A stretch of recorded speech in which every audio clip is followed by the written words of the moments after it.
In this video, I'll be doing a home energy audit, or at least the thermal leakage part of the home energy audit, with the aid of an infrared or thermal camera. Here is my front door. And here is the same door in the infrared spectrum. Now, this particular thermal camera is a FLIR E4, their lowest E-series model. The resolution is not nearly as good as what we would expect in something like a visible light camera. But these things are kind of pricey and the resolution is a little lower. Something to know when looking at these images: the upper left-hand corner is recording the temperature of what the targeting reticle in the center is looking at.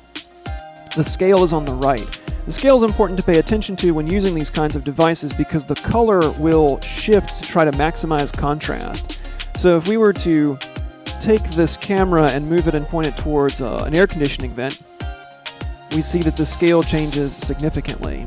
So the areas around the vent now are a yellowish color, whereas they would have been a darker color if we were actually looking outside because the scale's changed.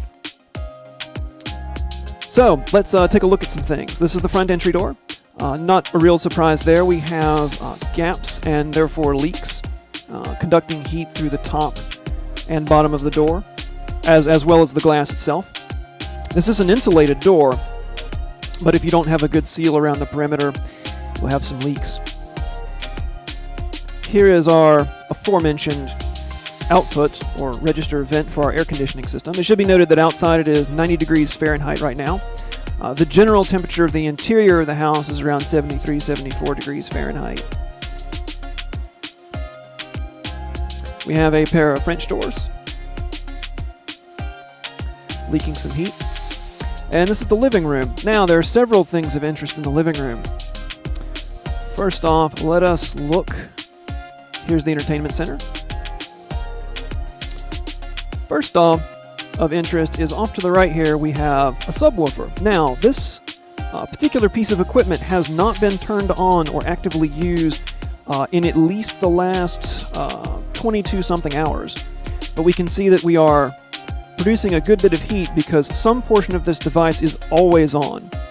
And if you're trying to maximize the efficiency of cooling, this is a problem because any heat produced is not only electricity consumed to produce the heat, or whatever electrical process caused it to be produced in the first place, but you're also spending energy in the air conditioning to move the heat outside of the house.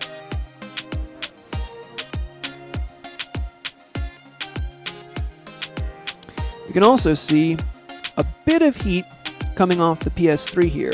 Now, something of note, the PS3 looks like it's sending off some heat from around this area. This is actually reflected. The plastic is metallized to give it a chromy finish, and that metallized film is a radiant barrier. It reflects infrared, and actually the infrared that it's seeing now is my infrared reflection in it. Over here, we have the home theater PC. Where its power supply located is somewhat obvious. And also off to the right, we have a UPS. And the UPS's batteries are pretty much in a constant state of charging. And so it is consuming some heat. Now, of a special interest is the wall behind it.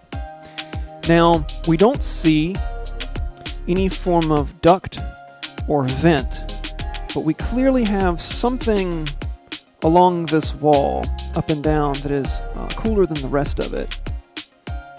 And if we come around, here we have a sunroom, and we have an excellent contrast here, which we'll get to in a second. But over here, we have the UPS and the home theater PC. We have this cooler spot along the wall. Now if we come around the corner, here we have a bookshelf, and we notice it's much cooler, and the bookshelf is hiding some of this. But if we go above the bookshelf, we can see bleed through. The main air conditioning trunk, or the main ducting trunk for this part of the house, runs behind this wall. So in addition to detecting leaks, we can also tell something about the mechanical systems of the house. This isn't terribly surprising. In the sunroom, we have a vent here and over here. And in the infrared, they show up really well, so they're a lot colder than everything else. And we have heat galore bleeding in through the room.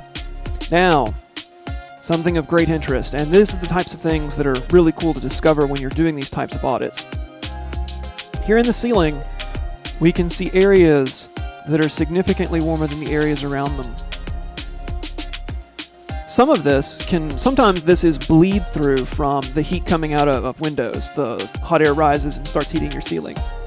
This, however, is an indication that the insulation that exists above this ceiling does not cover all the way to the corner of the house. What we're looking at here is obviously an exterior wall because we have windows in it. So we're missing some insulation here.